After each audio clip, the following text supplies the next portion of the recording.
The question is about the project of the Expo 2017. What's meaning for you integrate the solar energy and the wind energy that is also the symbol of the Expo, and what does it mean this for your country? It means a lot. First of all, it means a lot. The project itself is a national-wide project. As for you mentioned, the solar energy and wind energy, first of all, we have to understand that Kazakhstan is a very big energy producer in terms of traditional energy, oil and gas and everything.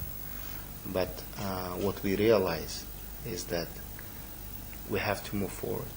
We have to make significant steps towards the sustainable energy, the renewable energy, the alternative energy.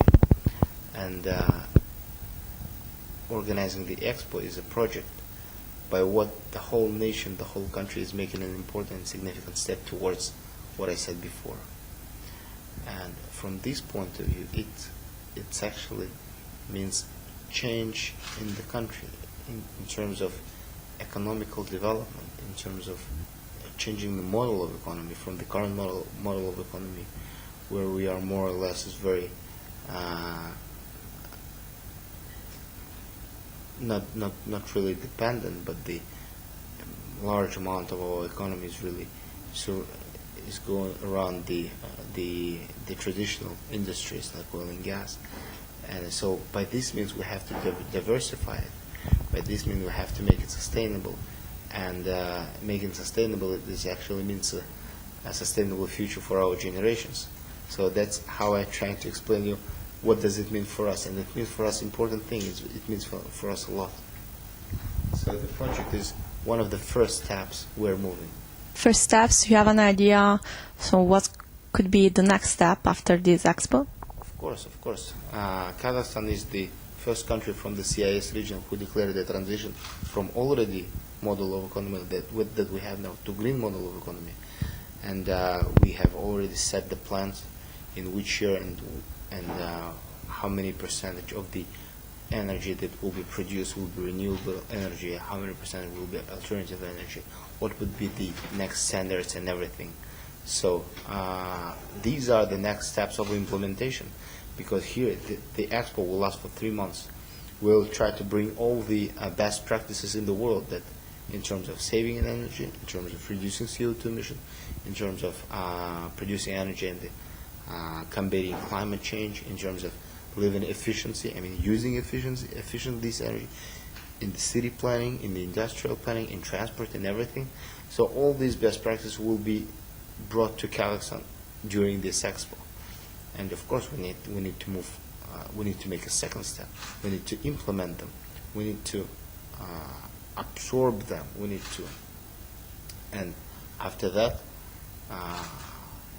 Astana, the city that hosted Expo 2017, will be very one of the significant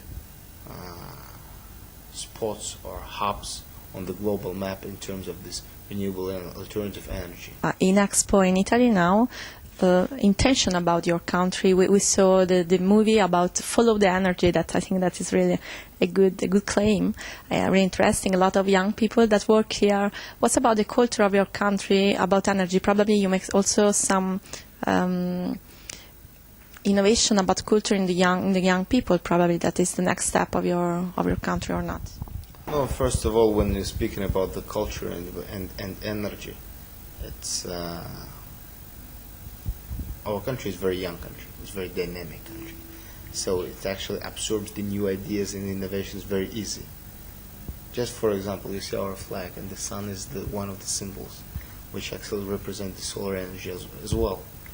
And of course, it's very easy for our young population, for our young people, to follow the most modern ideas that we have in the world.